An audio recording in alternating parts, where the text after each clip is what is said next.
Nah, langit ini mengembang.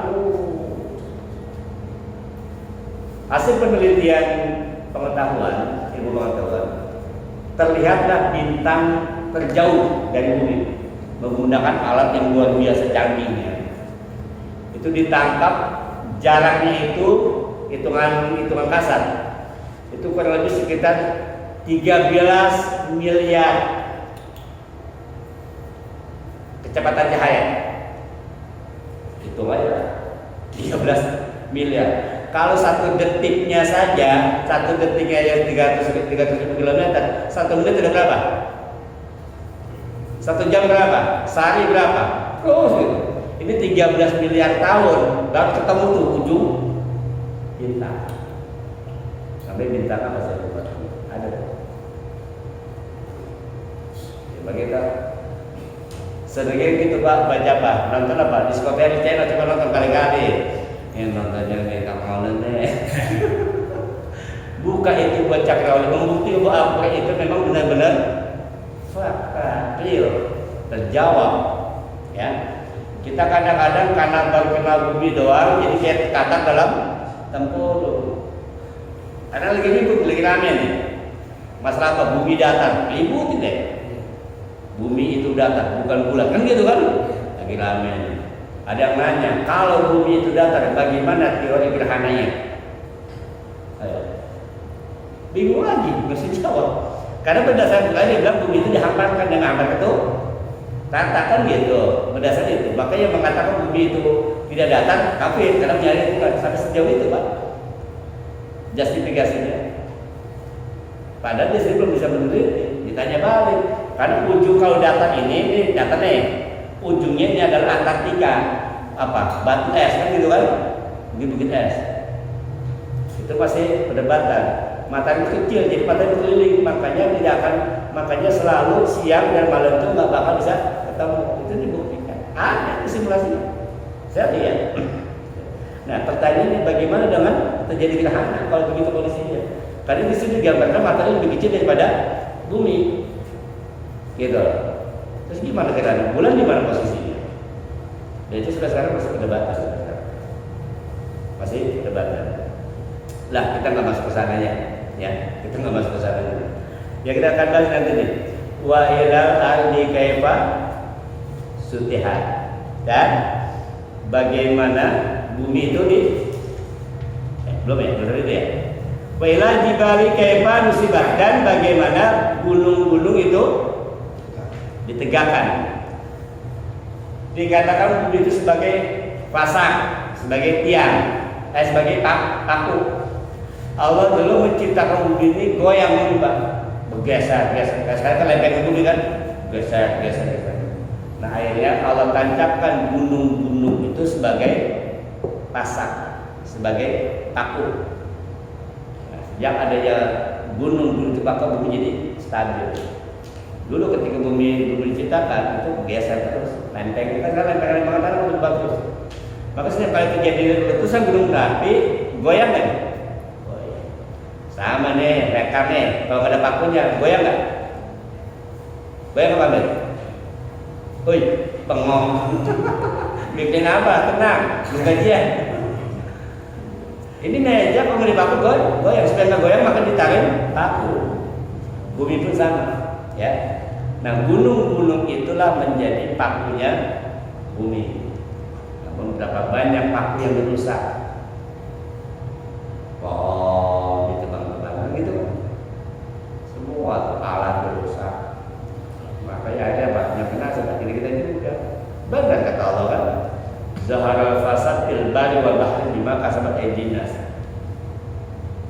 Kerusakan di bumi dan di darat ini karena apa? Karena ulah manusia.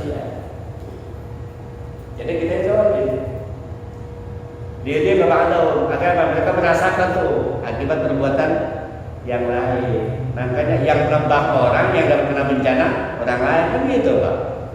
Yang nembak orang-orang Jakarta itu hutan, tapi kebanjiran orang lokal. Masalah yang nembak siapa? Ya orang lokal juga.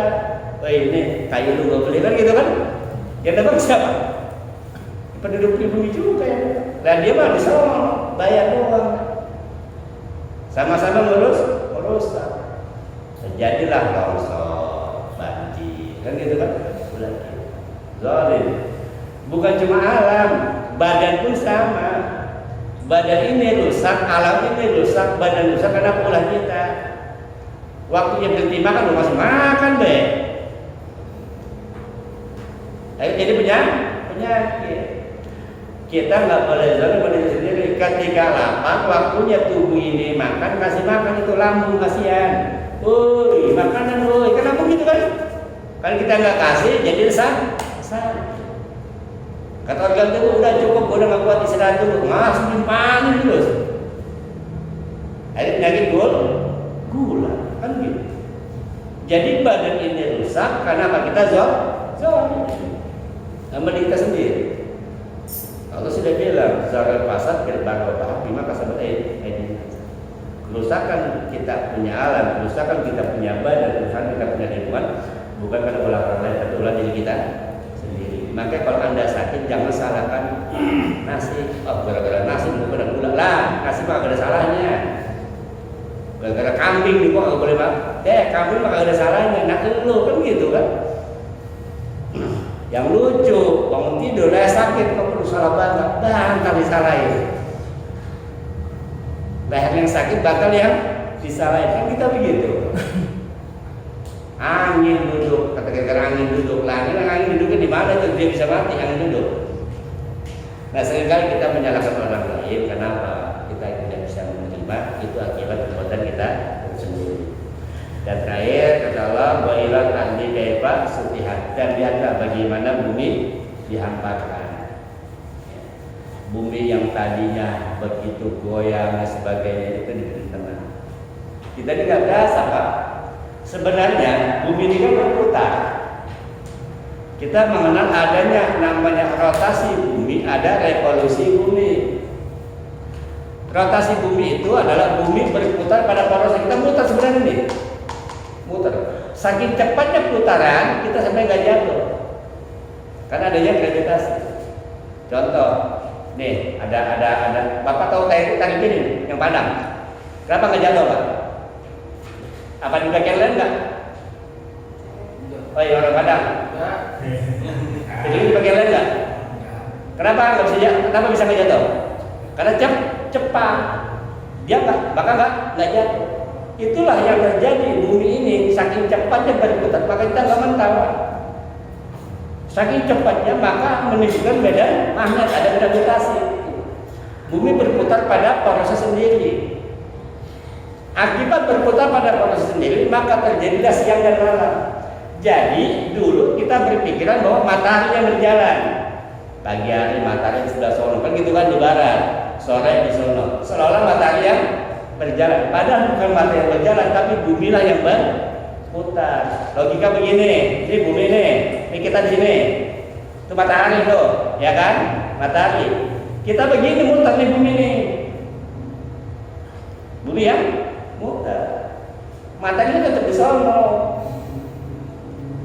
bukan matahari yang berjalan, tapi bumi yang berputar. Akibat terjadinya rotasi bumi berputar pada porosnya, maka terjadilah siang dan malam.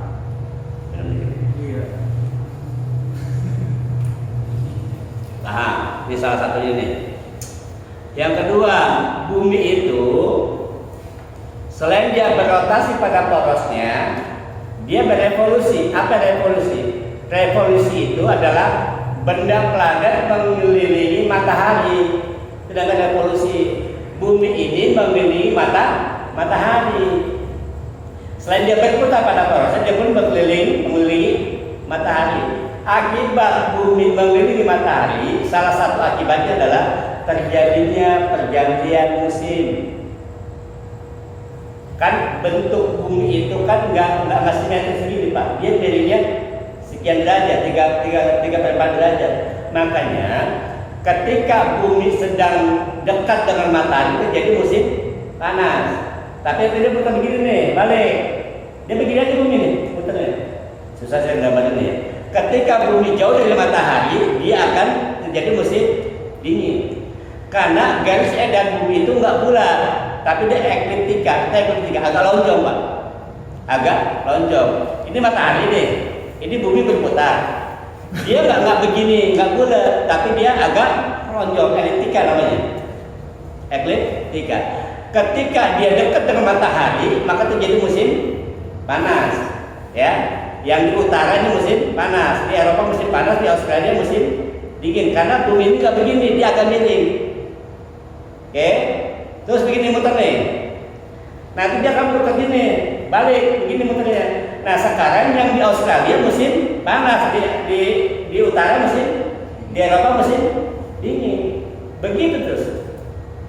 Inilah akibat adanya revolusi matahari, revolusi bumi, maka terjadi 4 musim di dalam bumi. Atau Indonesia cuma 2. Kenapa Indonesia cuma 2? Karena ada di garis khatulistiwa di tengah-tengah.